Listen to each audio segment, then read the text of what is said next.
Hi, welcome to Goss with Gloss. I'm Gloss and I'll be bringing you my personal reviews on video games and movies, and I'll be covering genres like cozy, adventure, story-based video games, and primarily horror movies. Today I'd like to talk about the game Moonlight Peaks.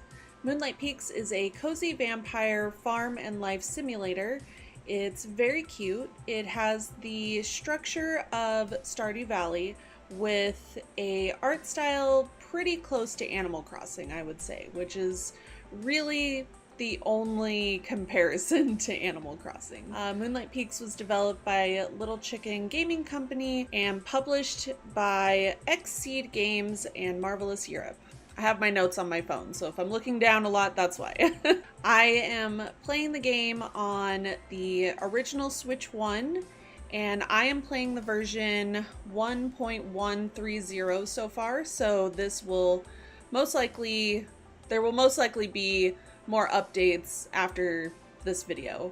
I want to basically give you a review of my first week playing this game.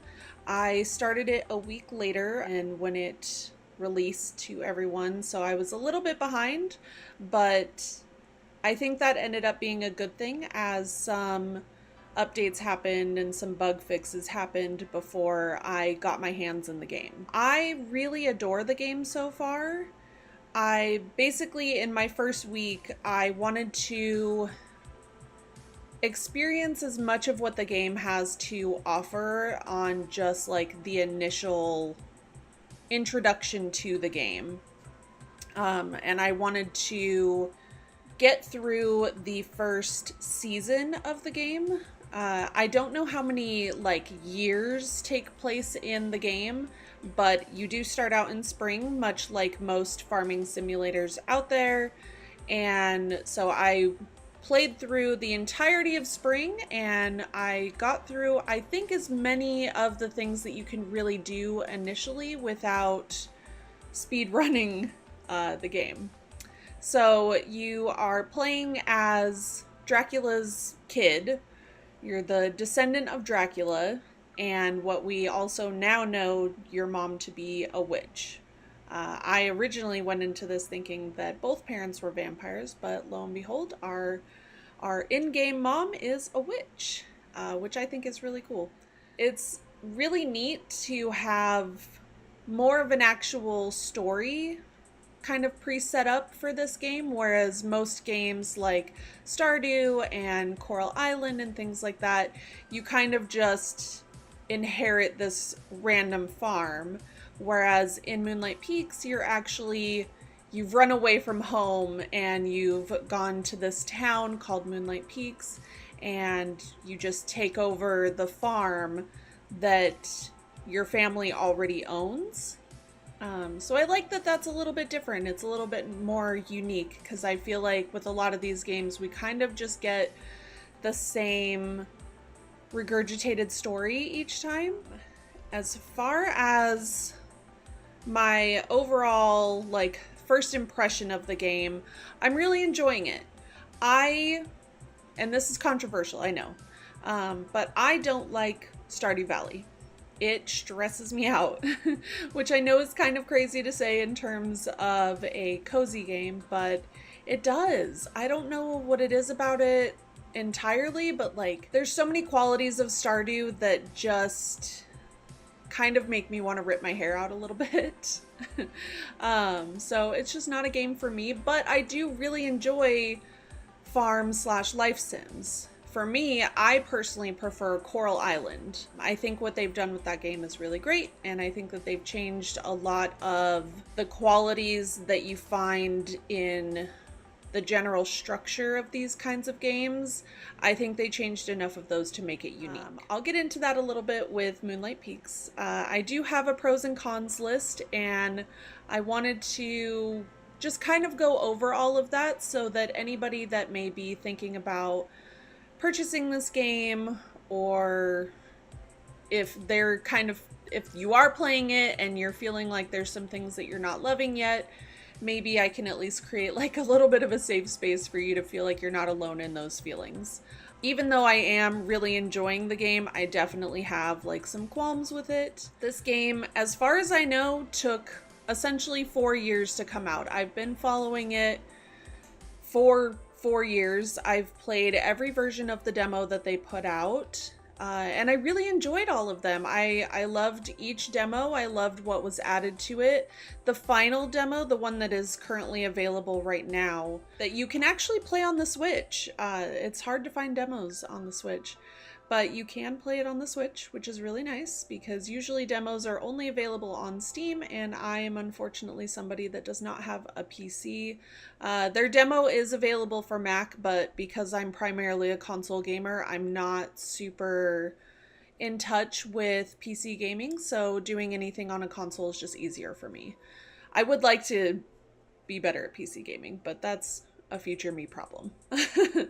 But the demo that's available right now, I don't know how long it'll be available for, but the one that is available is pretty close to the intro of the game. So a lot of what I'll go over is not that much of a spoiler, if that helps.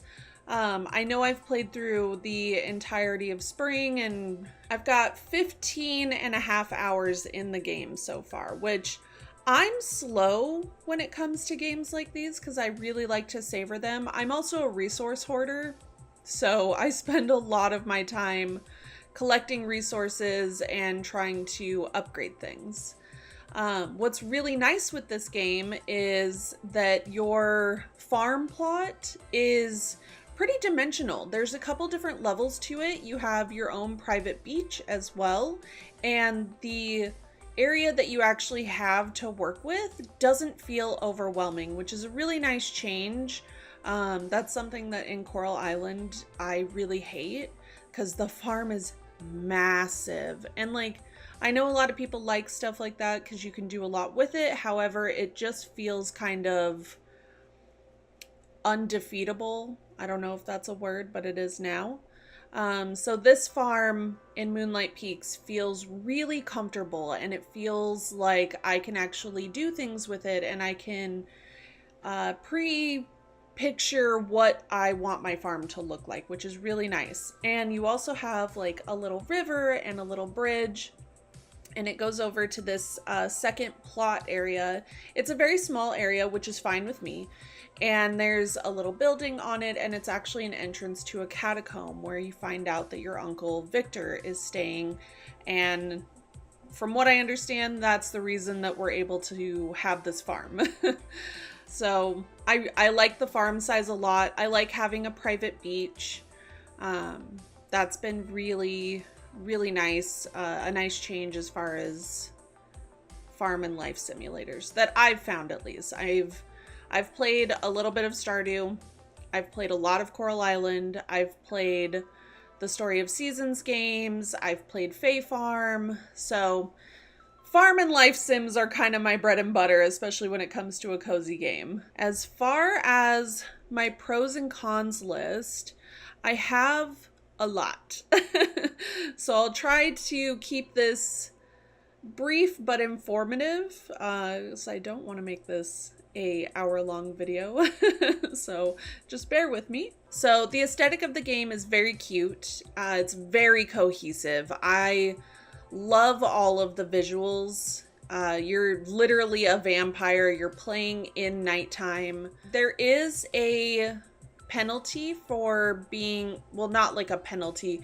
You can't play past 6 a.m. So your in-game time is 6 p.m. to 6 a.m. And then if you reach 6 a.m., you're not penalized the next day for being out late, but at 6 a.m. you do actually start to light on fire from the sun.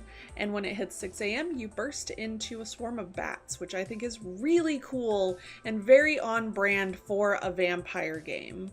I wasn't sure how they were going to end up doing that, if you just ended up fainting or if the screen just kind of cuts to black, but you actually burst into bats, which is really fun. Another thing with the aesthetic is that it's very easy visually. So I don't know about you, but I'm somebody that I can only stare at a screen for so long before it just starts to be too much because of how bright and kind of contrasted some of the games can be out there. I like that this one is a nighttime setting because it keeps the lighting of everything very soft and a little bit darker. So it's not just kind of like blaring into my eyes. I don't have to dim the screen or anything. So I really enjoyed that aspect of it. The character creation is really, really good for just the initial base character that you get to make. They have a lot of different skin tones. They have a good range of natural skin tones, I feel like, which a lot of games are not very good at when they put out a game initially, and we usually have to beg them to change that. But you also have fun skin tones as well, so kind of unnatural ones. My little character person is currently purple. They also have a lot of really good hairstyles, and they have a lot of really good natural hairstyles. They have a lot of great hair options, both texture, length, style. They have really good options for that. I'm really pleased with it. They're very cute. You can also change up your makeup in the game, which is really fun, and you do really see that change. My eyeliner, as I have it now, you can pretty much have this eyeliner in the game, so that's really fun. You do also have a little companion, a hell kitten, and it's like a little black cat that's got 3 eyes, and you get to name them. I went ahead and named mine Nazgul. You do also get to name your farm, although I don't really see the point in naming the farm. I did name mine after a Lord of the Rings reference. I went with Minas Morgul, but honestly, it's never referenced. It literally never comes up as far as I've seen. The name for your Hell Kitten does show up, so it will show up with the dialogue box, because your Hell Kitten can talk and you have conversations with them daily. It's very cute. Speaking of dialogue, the font is really easy to read. Love that. The font style is great. The contrast of the words against the dialogue box is really awesome.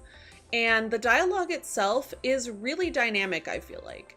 All of the characters feel really fleshed out. They feel very true to the world that they're in. You have a lot of different monster races. So I think you have 4 main monster races. You have vampires, werewolves, witches, and seers, which is basically like they can use like divination and like kind of see, I don't know if they can necessarily see the future, but they can just see things that the other characters cannot. The NPCs are really fun. I really like the first couple that you get to interact with. I really enjoy the character design of everybody, both their like, I guess I would call it like their chibi form and then their art form that shows up on the dialogue box. They both look really good. So you have your NPCs in-game with the same character style as yourself, and then on their dialogue box, it shows a picture of them. They'll generally have like a different expression on their face depending on the dialogue, but the art for that is so beautiful, and you can actually change the styles of that. I have yet to look through the other ones, but the original style that they've come up with for the characters is so good. It's such a cool art style, and I love looking at it. I love getting to see the characters in that way. Another really great aspect of the game is that they have mini games, which a lot of farm and life sim games don't really offer mini games within the entirety of the game itself. This one has quite a few. There is an embroidery game where you get to create your own embroidery. There's one where you can custom create flower vase setups. There's another one called Nocturna, which is a card game. Not quite trading game, but kind of. But it is a card battle game, kind of similar to Pokemon or Magic the Gathering, from the loose understanding I have of those games. I have been trying to learn how to play Magic. It's very difficult for me. I've learned how to play the Pokemon trading card game, and I really love that format. I would say it's a little bit closer to that one. The cards are so beautiful, and the game itself, this card game could be a game all on its own, like a totally separate thing. It could be like a mobile game. It could be, I really hope they make it a real life game at some point and we get to have physical cards in real life, because they are gorgeous, and I kid you not, this game is so fun. Literally the next time I stream, which by the way I stream, I'm gonna dedicate like a solid half of stream to just playing against every NPC that I can, because the game is so much fun. It's called Nocturna. It's great. They did such an immaculate job with that. I love it. Also, with the NPCs, you have quite a few romanceable options. I don't know yet if you can hold multiple relationships at one time. I kind of really hope that you can, because I've got a few options in mind. I will tell you, one of the characters that you can romance is Death himself. And that is what I'm working on. He's great. He's the Grim Reaper. I love him. He's not a spoiler because he is in the demo. So I won't tell you about the other NPCs that exist just yet.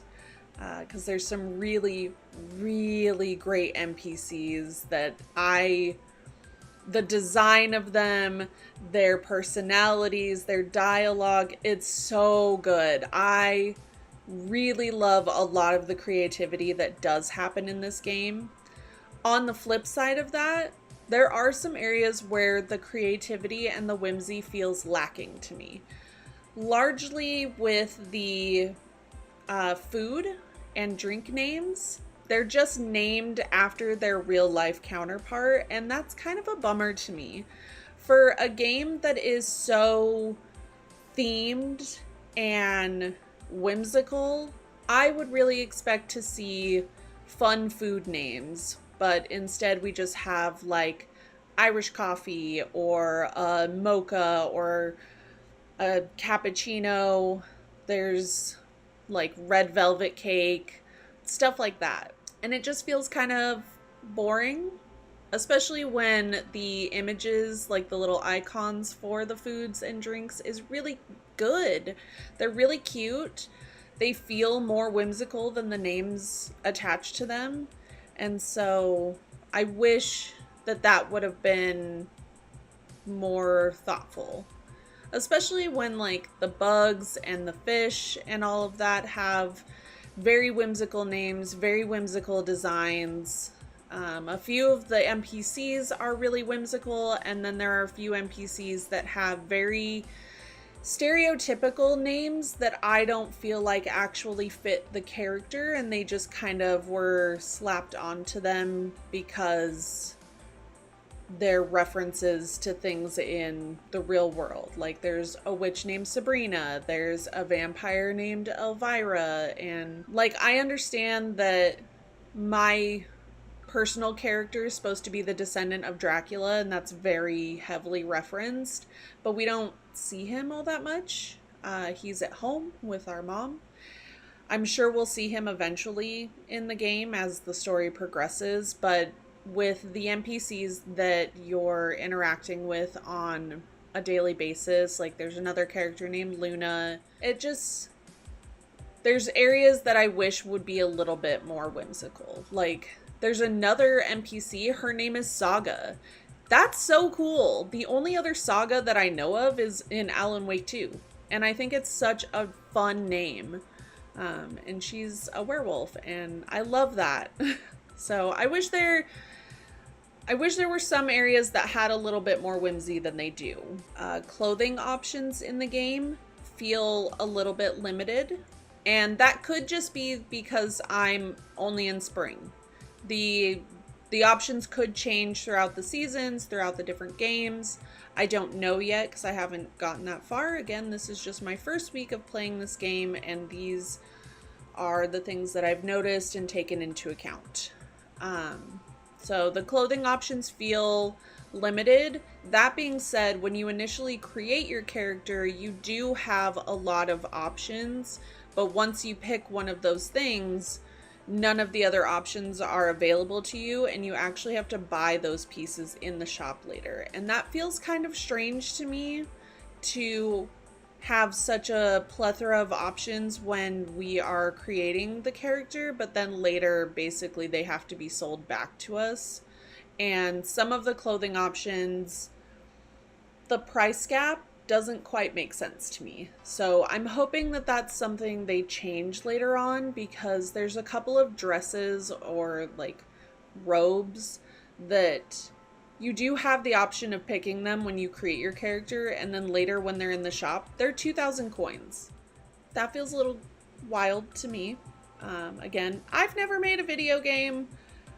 These are just my opinions from purely a player standpoint and in comparison to other games that I've played. Another thing that I really love is the map is massive.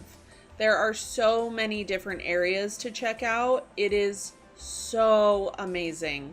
And each area feels really cared for. And it feels very like correct for the world of Moonlight Peaks. So like you have your main town, which is so beautiful. The detail of everything is adorable. I absolutely love it. You have your housing plot, you've got a swamp area that's like also kind of foresty, and then you have more of a foresty area, and there's all these little like side bits, and then of course you have the mines, and then there's also an area where one of the NPCs lives, and that's how you get to the mines, and that is beautiful as well. And like you find different plants in each area. So I really, really love the map. I also love that on the map, you can see every single NPC icon, and you can also see mystery icons, which is great because you want to make sure that you meet every single mystery icon that you can to further certain quests, to further the story, and to try to get as much done as you can in that first season. With Death specifically, you can only find him by checking your map as consistently as you possibly can, because he'll show up as a mystery icon on the map. I really love what they've done with the map, and I'm excited to explore more of the areas and be able to see what all there is to offer. Circling back to some customization options, you have housing customization available, and it is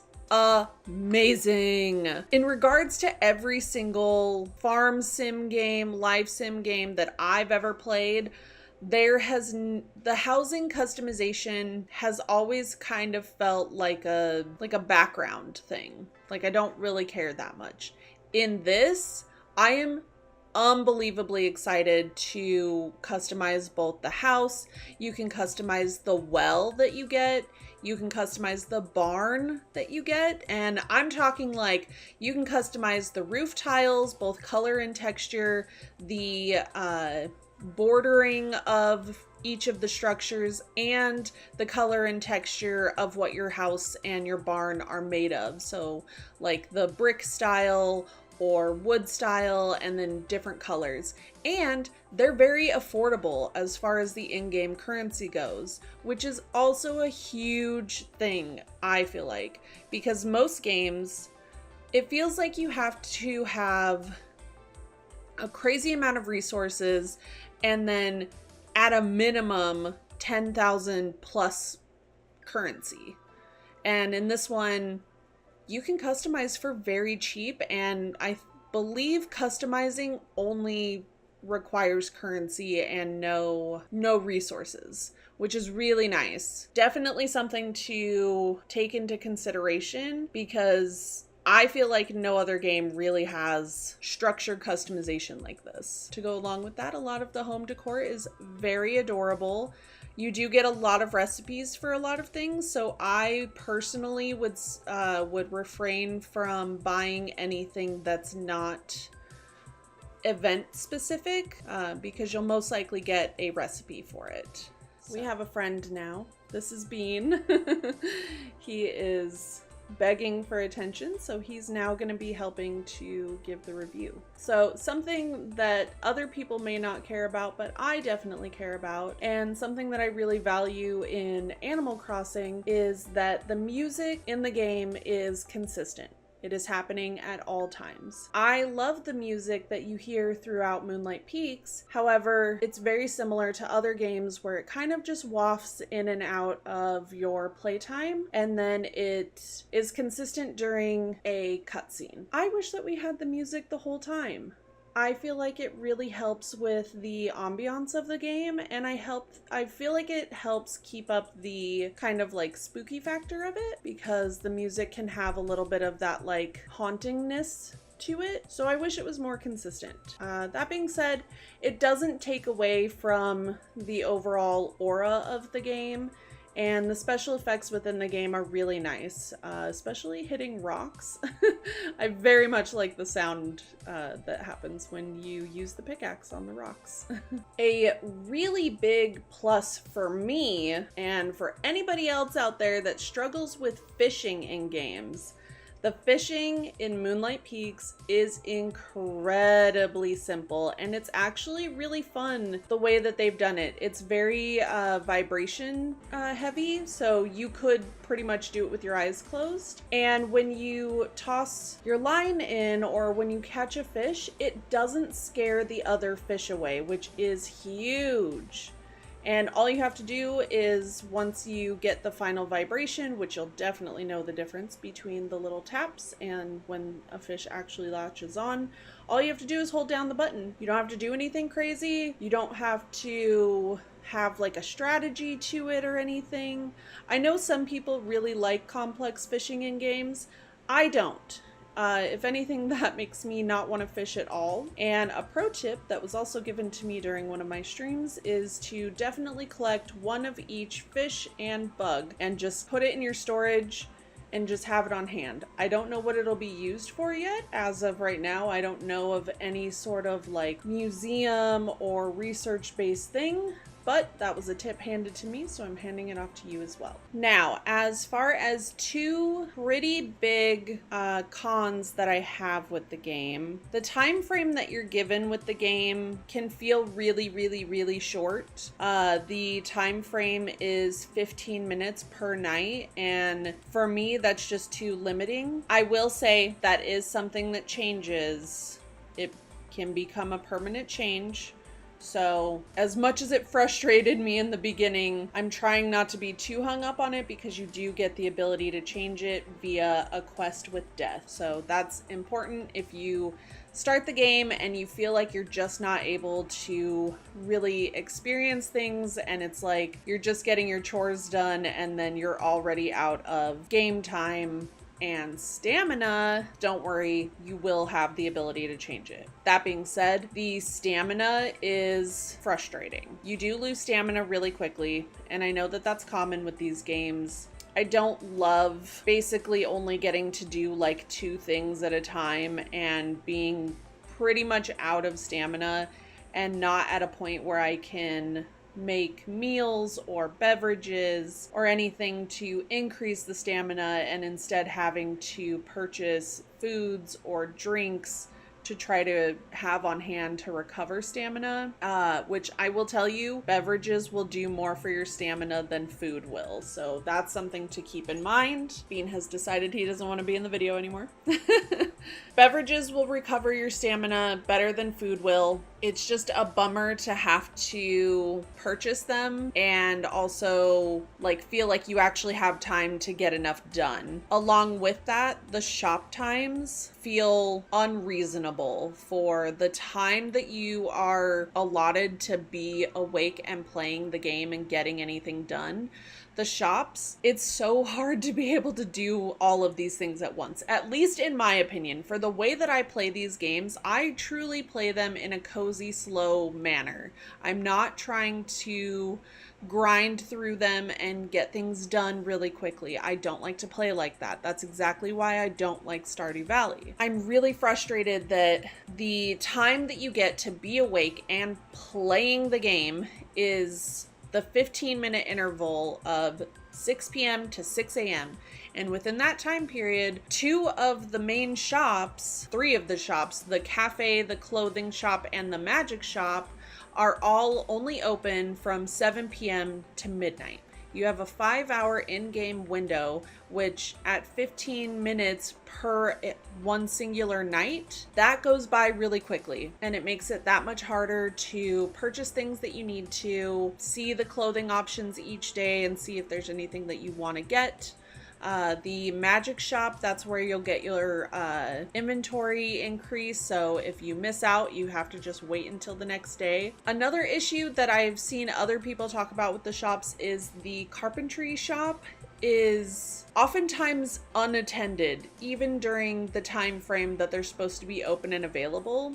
So there's only one carpenter, which is a romanceable option, and I do like him. However, sometimes he's just not there. Sometimes he is just off doing other things, and you cannot use the shop without him being there. You can walk into it, you can look at things, but you can't actually make any purchases. And that is the shop where you will customize your house, you'll upgrade your tools, you will do any sort of customization. So him just not being there randomly is really annoying. Now, that being said, mentioning the tools, the tool upgrade is perfection. I want all games to do tool upgrades like this. Literally, as long as you have the currency and the resources, you upgrade your tool right then and there. You do not have to wait 1 to 2 in-game days to receive your tool back. You just get it back and it's upgraded. Fantastic. I don't know why other games don't do that. Because it makes it so difficult to be without a tool and then you just like can't get a certain thing done, like chopping wood or hitting or rocks or digging with the shovel or something. Something really great that they're doing with the tools as well. You do eventually get a bug net, and I know an update that will be coming or is already happened by the time that this video is out. If you miss a swing, you don't lose stamina, which is really helpful because when it comes time to start collecting soul blobs, they're really hard to catch. And there are certain bugs that are really speedy and hard to catch as well. And every time you swing your net right now, you lose stamina and then you lose all of it pretty fucking fast. So I know that they will be fixing that. Along with that, the developers seem really on top of listening to player concern and just quality of life in the game. There's already been a number of fixes for both console and PC, and they are making changes as consistently as they can, both temporary and permanent.